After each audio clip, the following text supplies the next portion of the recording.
Hello. From silos to synergy. What do I mean by that?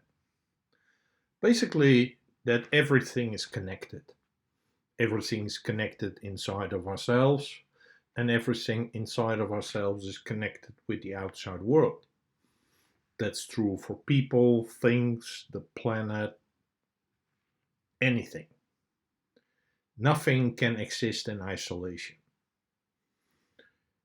We cut things up in boxes, in categories, in expertise areas to simplify things, but basically everything in our world is connected.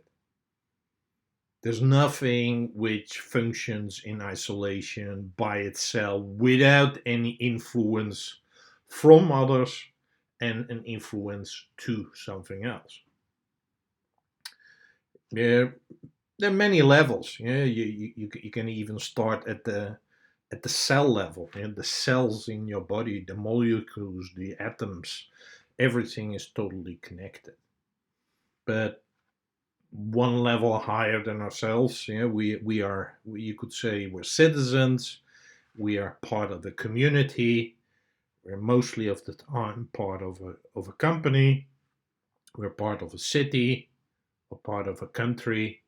We're part of cyberspace. And we're part of the climate. So all these seven C's or eight C's, if you are connected. Everything builds up on the other one. Like the Russian dolls, where you open up the box and you get the doll, and then you get another doll, and you get another doll. It's all connected. So while putting things into silos is sometimes a logical thing and a necessary thing to do, but at the same time is really, really crucial to understand that these connections is what makes the world turn. Let me give you two examples. In companies, many companies these days, they are saying, yeah, we are really into what they call the triple bottom line.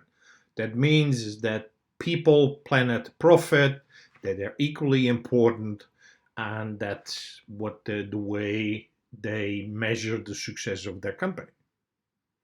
Well, we are seeing how that works out. Profit is getting a much, much bigger emphasis, and for people and planet, it's mostly lip service. It looks good on your public relations, but mostly of the time, people mainly care about profit. But if you don't treat your people properly, or nice, or kind, or fair, that will have an impact on your customers. And the impact on your customers, if they start buying less or are angry, that will have impact on your profit.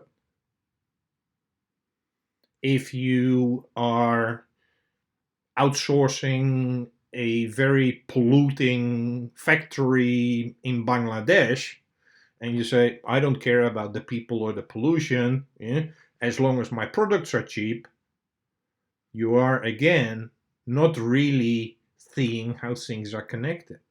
More and more consumers are saying, hey, I don't want to deal with a business who treats the planet and people basically like dirt.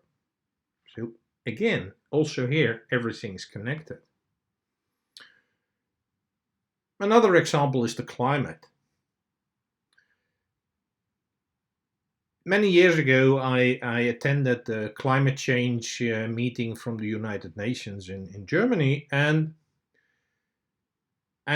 also there they have many different task forces and working groups and working parties, and they split up everything into small areas of expertise, and that's where these groups were working on. But for instance, there was one group who was working on conservation of the rainforest. So everything what is needed to conserve the rainforest. And there was a completely separate group working on the livelihood of small scale farmers. But what they realized then, and again, they were already working for 20, 30 years in that capacity, is like, hey, these farmers are cutting the rainforest so they can grow soybeans and crop which animals can eat, and then these animals they can sell. So for them, cutting the rainforest is a part of their livelihood. If they cannot do it, they cannot sustain themselves. So if you treat them like two different things, the rainforest and the livelihood of the farmers, and you don't see how they're connected, you're not going to make progress in either one of them. So I would like to urge to look at any aspect of these seven C's and always realize that silos are just an aid because we need it for our thinking or whatever, but it's ultimately about the connections, about the synergy. Think about that. Thank you.